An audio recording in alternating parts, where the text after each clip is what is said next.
My name is DJ Canario.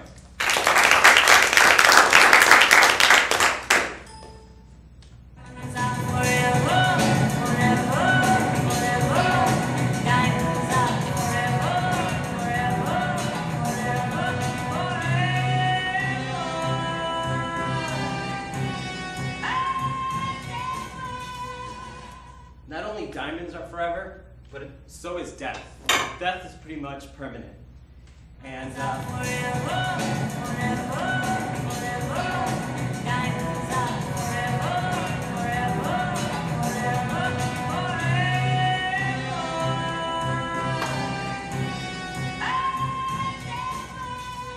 diamonds are not only forever, but so is death. Death is pretty permanent. And as Emily, I'm going to be talking to you about conflict diamonds, also known as blood diamonds. I agree with Emily. There's a huge problem in Africa. People are dying every day. People's mothers' hands are getting chopped off. People getting amputated because they are fighting against the resistance. Children are being sent to war. Mothers, fathers, kids, brothers and sisters are all dying. I agree with that, Emily. Something needs to get done. But expanding the policy for the Kimberly process is not the answer. What Kimberly process is, so therefore, I'm going to talk to you today about what the Kimberly process is, how it's failing, and the African people, and really what's doing, it's benefiting the diamond industry. And there's only one solution to this. To solve the problem and help the people of Africa, there's only one solution only, and that's to boycott diamonds. It might be pretty absurd to think about that thought, but by the end of my presentation, I hope to have convinced you that boycotting diamonds is the way we save lives. So you heard a little bit what the Kimberly process is. It's an organization made up of human rights activists and non-government officials from 76 countries. And their main purpose is to stop conflict diamonds or blood diamonds to come into the diamond industry and market, so consumers don't buy it.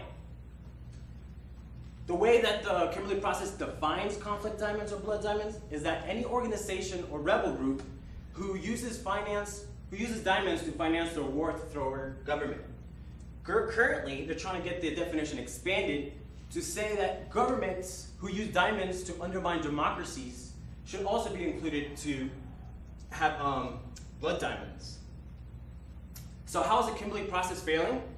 One way it's failing is that this company is responsible for stopping conflict diamonds entering the market. But they don't require countries to trace the origins of their diamonds to lead back into the industry. So ultimately, rebels are mining diamonds. They're going through the Kimberly process and being certified as conflict-free diamonds. Because governments are not held to the responsibility of tracing the origins back to those rebel groups. So these diamonds are entering our industries and our markets, and it's over 21%. In 2011, the Kimberly process granted Zimbabwe, a well-known country that produces blood diamonds, as you heard from Emily, they granted them full exception of selling their diamonds in the regular market and to be Kimberly certified.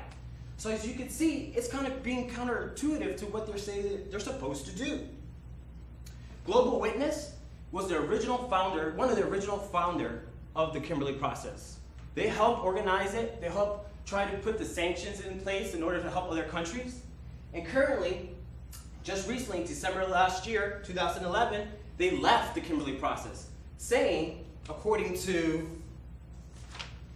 Goodwin in The Fear, published in 2011, saying that the Kimberly process was just lurching from country to country, cutting deals.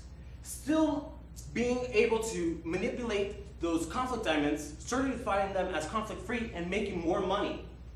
So, when they asked the chairman, who is a United States representative, about why did they allow Zimbabwe, knowing what we know about them, this access. And she simply said that the United States just simply step back and let them do what they needed to do in order to continue this process forward.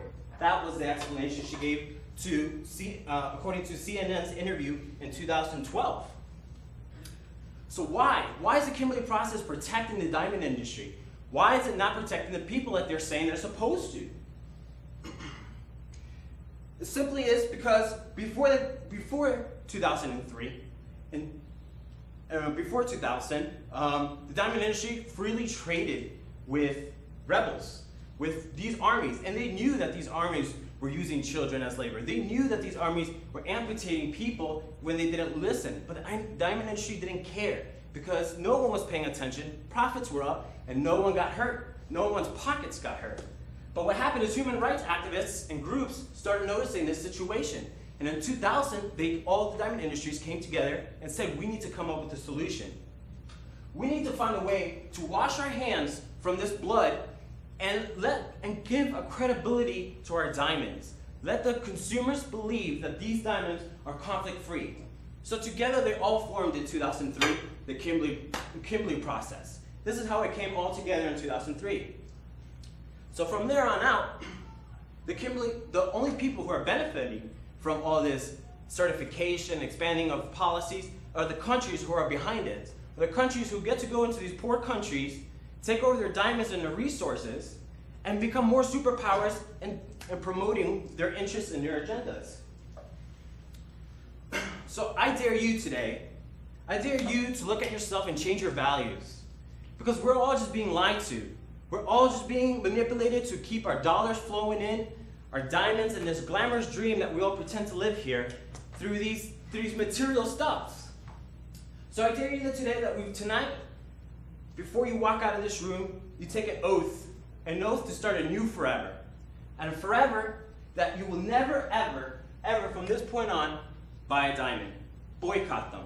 Because when you do buy a diamond, and you wear that rock, that pretty rock, they're supposed to represent love, and eternal love, it's really representing death. Somebody has died for that diamond.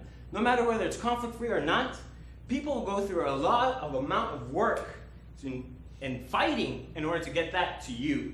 And if you want those blood in your hands, and you want to live with that, knowing the truth now, you could do that and you can live with that consciousness. But if you want to make a difference, make sure that you never purchase a diamond again. Thank you.